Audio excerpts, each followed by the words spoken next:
Maimonides, the Rambam. Moses Maimonides, this is in parentheses, Moses Ben Maimon, known in rabbinical literature as Rambam, from the acronym Rabbi Moses Ben Maimon, from 1135 to 1204.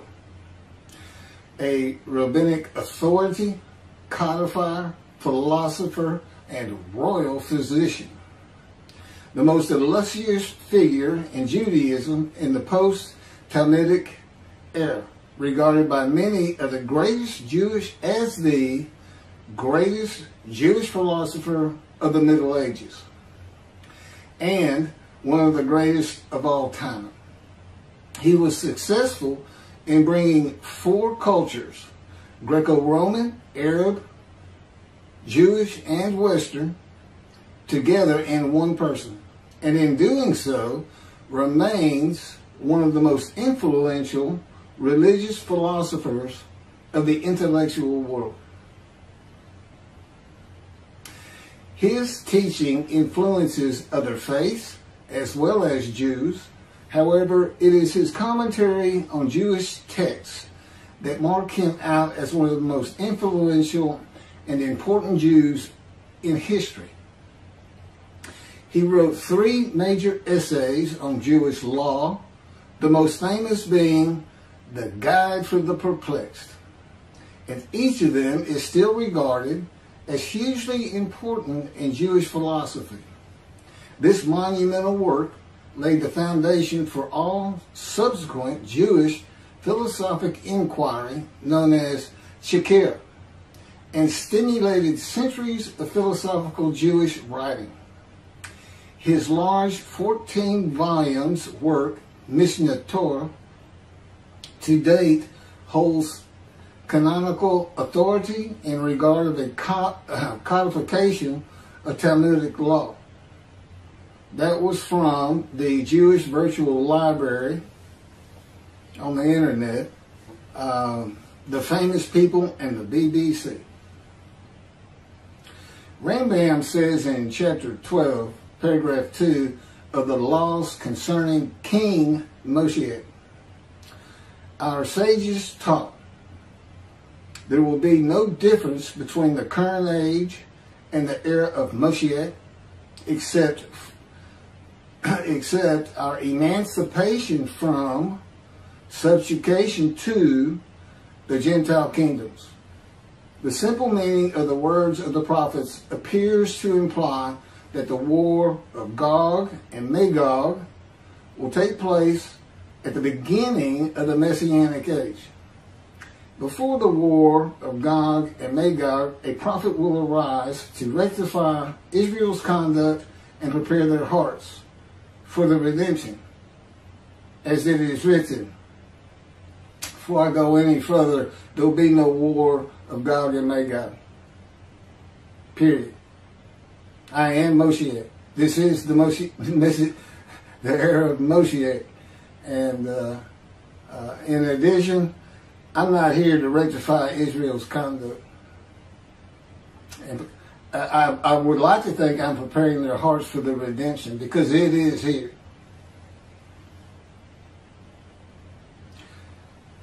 This is from Malachi chapter 3, verse 23. Behold, I am sending you Eliyahu, which is Elijah, before the advent of the great and awesome day of God. He will not come in order to declare the pure impure, nor to declare the impure pure. Nor will he come in order to disqualify the lineage of those presumed to be of flawless descent, nor to validate lineage which is presumed to be blemished. And I agree. Rather, he will come in order to establish peace in the world. As the above prophecy continues, Malachi 3, verse 24, he will bring back the hearts of the fathers to the children. And that is incorrect. I don't come here to bring peace or have the world come to peace or to establish peace in the world. No one can do that. Humanity will never be at peace. It's just not what man is. It's not how things have ever worked. Elijah does not come to establish peace in the world. And again, God dictated this to me. I didn't come up with all this on my own.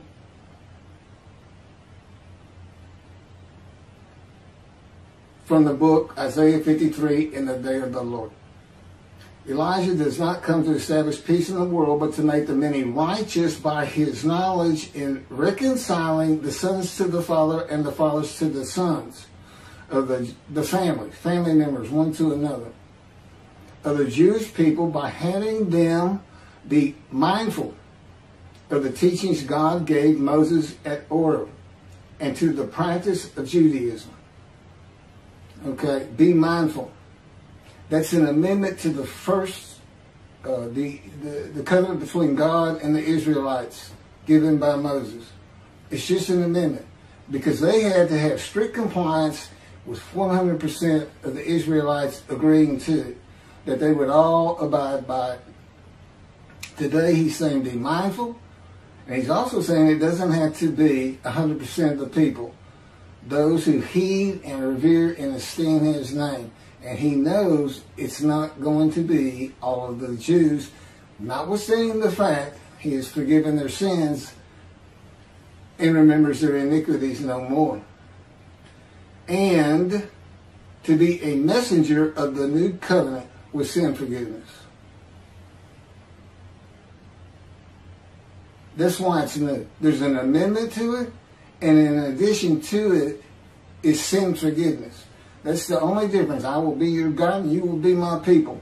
That's the covenant.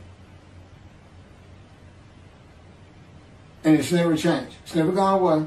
It's new only in the sense that there's been an amendment to it, and in addition to it, and it's a ratification and confirmation of the covenant at Mount Sinai, or Rambam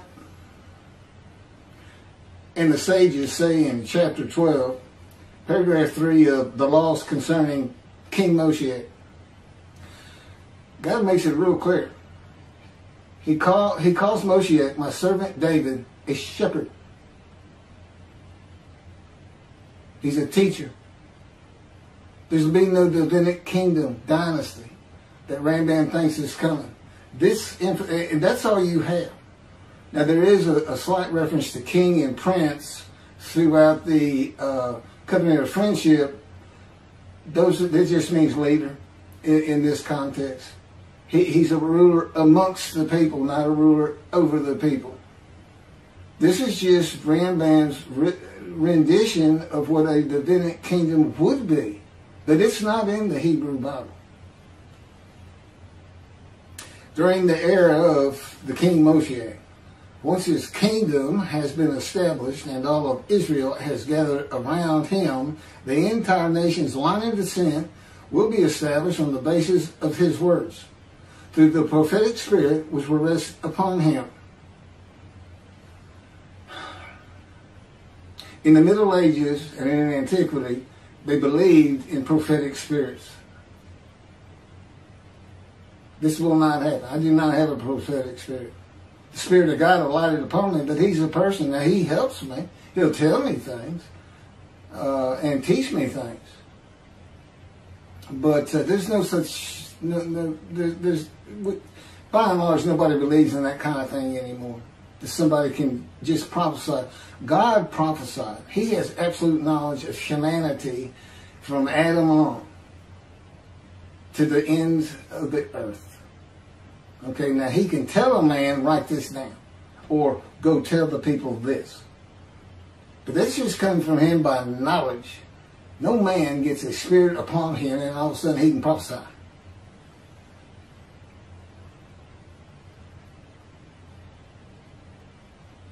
So no, the incarnation's line of descent is not going to be established by anybody, including and not myself, and I am Moshiach, or God himself. So that's just not going to happen. As it is written, he shall sit as a refiner and purifier. He will purify the lineage of the Levites first, stating that this one is a priest, a defined lineage, and this one is a Levite, a defined lineage. Rambam basis for this belief is a verse in the book of Ezra, chapter 2, verse 63. The governor said to them, they shall not eat of the most holy things until a priest arises who will wear the Urim and the Thummim. From this verse, one can infer that the genealogy of those presumed to be of unquestioned priestly and Levitical lineage will be traced by means of the prophetic spirit, and those found to be of such lineage will be made known. He will define the lineage of the Israelites according to their tribe alone, i.e., he will make known each person's tribal origin, stating that this one is from this tribe and this is from another tribe. It's not going to happen. And he's talking about Moshiach being the purifier. He got that wrong too. He shall sit as a refiner and purifier from the first paragraph of chapter 12. Paragraph 3 is not Moshiach. God purifies and refines. And he comes with Elijah and the angel of the covenant that you desire. Rambam says the prophetic spirit will rest upon the anointed one. The prophecy of the Hebrew Bible, the prophecies of God.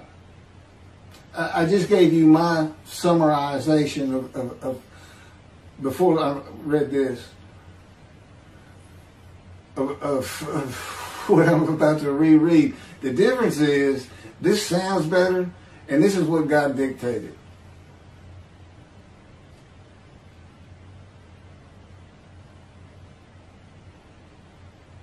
The prophecy of the Hebrew Bible, the prophecies of God.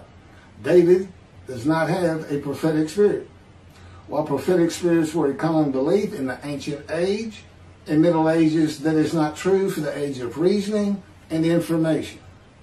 Isaiah chapter 11 verse 2 defines the attributes of the spirit that alights upon the anointed one as a spirit of wisdom and insight, a spirit of counsel and valor, a spirit of devotion and reverence for the Lord. There is nothing regarding a prophetic spirit. And even that, it's just what the Spirit of God lit upon me, and he has all these attributes, and they teach me, and they tell me as I speak to people how to do and how to be. But a spirit didn't just alight upon me in and of itself.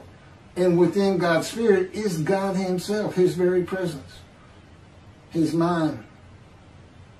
You know, it's a hard concept because Judaism's never taught it, but it's in Ezekiel. I don't recall the chapter and verse, but God told Ezekiel, get up upon your feet. Ezekiel says, at that very moment, a spirit entered into me, and I could hear God's words. Couldn't hear God's words until the spirit entered into him. Why? They had to be inside you. They had to be inside you. It's speaking to your mind. God doesn't have a mouth, a tongue. You know, he can, within me, he can make me sense, perceive that this is where his presence is. And that is where the words are coming from. As though to my ear, even though it doesn't really seem like my ear, but it does seem like it's coming from over here, or over here, wherever he wants to do it. Spirit enters into you, and God is in his spirit. And this is Malachi chapter 3, verse 2 through 5. But who can endure the day of his coming? And who can hold out when he appears? for he is like a smelter's fire and like fuller's lye. He shall act like a smelter and purger of silver, and he shall purify the descendants of Levi and refine them like gold and silver, so they shall present offerings in righteousness. Then the offerings of Judah and Jerusalem shall be pleasing to the Lord, as in the days of yore, and in the years of old. But first I will step forward to contend against you, and I will act as a relentless accuser against those who have no fear of me. This is God, and not David or Elijah. It's God. And what does he say? I will act as a relentless accuser. He says when Moshiach is here, his servant David is here, he says, I'm going to have a reckoning and dismiss the shepherds of the flock, the rabbis. I'm going to have a reckoning and I dismiss them, primarily for teaching this Messianic era. Secondly, for ignoring his prophet. That would be me, shunned, despised, and held of no account. That's how they've been treating me for years now. God's been with me 13 years to prepare me for this, and that's how they treated me.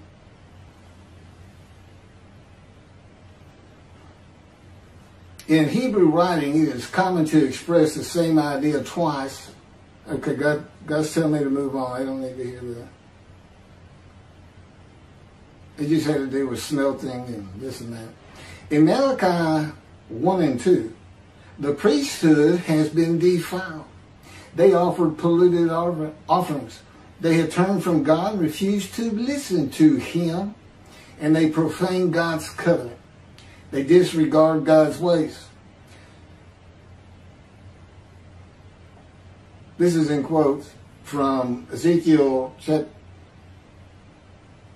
Well, it's in quotes anyway. Those who have no fear of me would be the priestly tribe of the Levites, and not pertaining to genealogy or tribal lineage, but to Ezekiel 34. Thus said the Lord God, I'm going to deal with the shepherds. I will demand a reckoning of them for my flock, and I will dismiss them from tending my flock. It's Ezekiel chapter 34, verse 10. Then I will appoint a single shepherd over them to tend them, my servant David. Again, that's Moshiach. He shall tend them. He shall be a shepherd to them. Not a king. I, the Lord, will be their God. My servant David shall be a ruler among them. I, the Lord, have spoken, and I will grant them a covenant of friendship. Malachi chapter 3, verse 3 says that he shall purify the descendants of Levi and refine them like gold or silver, so that they shall present offerings in righteousness. This would be those rabbis who accept the words of the prophets of God as interpreted in this day of reasoning and information, and not as interpreted in the ancient age and middle age. If you want to be purified, if you want to get out from under the dismissal, you're going to have to learn everything God dictated to me in Isaiah 53 in the day of the Lord, and the second book, the life of God's righteous servant of Isaiah 53, which is my life.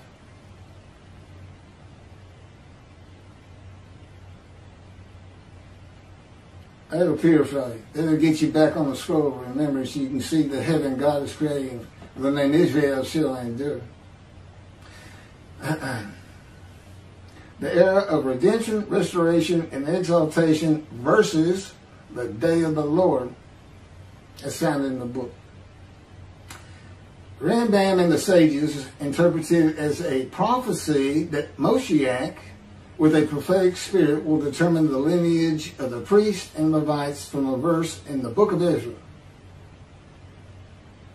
I've covered this. Anyway, the governor said to them, they shall not eat of the most holy things until a priest arise who will wear the Urim and Thummim. This has nothing to do with genealogy of Levites today or purification and refining, or a prophetic spirit on Moshiach. This is not a prophecy of a high priest arising.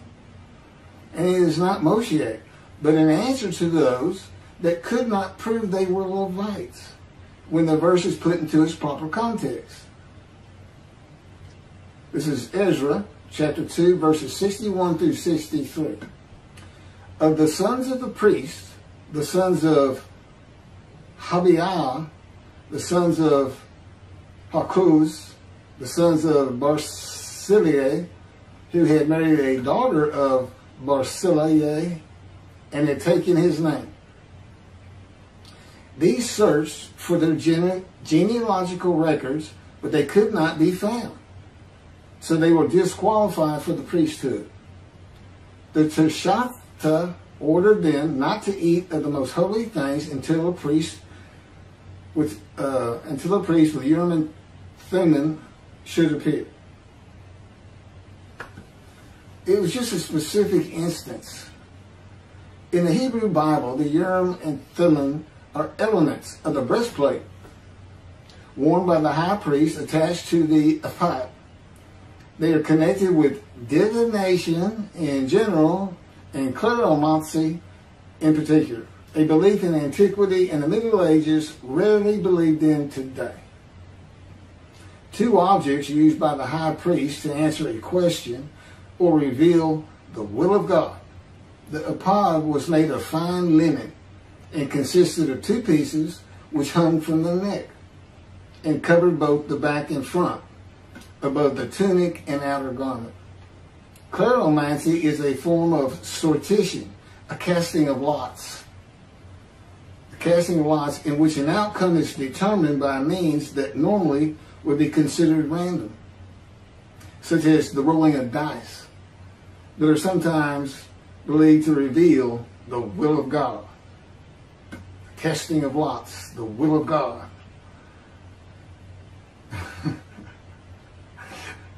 This is not believed in today. Ezra is not a book of the prophets. Teshachta was not a prophet and did not speak the words of God. Few people believe in divination and kleromancy today, matters and things of the Hebrew Bible written for an era gone by. In summation, as great as this man was, and we're talking about the year 1200 or so when he died, born in the 1100s, he was an incredible man. There's no doubt about it. But he didn't have the science, the medicine, the knowledge, the information, the ability to get information that we have today. It's a different time. We just don't believe in some of these things they believed in. You can't just say or say, just say. Now, Rambam also, I can't believe it's not in here. He said Moshiach is going to perfect the world, and the entire world was going to speak Hebrew. Okay? And he gets that from Zephaniah chapter 9, verse 10. God says, and I think most people have heard this phrase, they shall be a people of a pure speech. He takes that to be the people of the world. Well, the only problem is that, read verse 9. In verse 9, God talks about his anger against the world and how he was actually terminated with fire. He's not talking about them. He's just talking about his people. The peoples are the Jewish people. And guess what? Today they are a people of pure speech in Israel. See, the only time an ancient language has been revived in the modern times, and that's Hebrew. That's their official language, along with Arabic in Israel.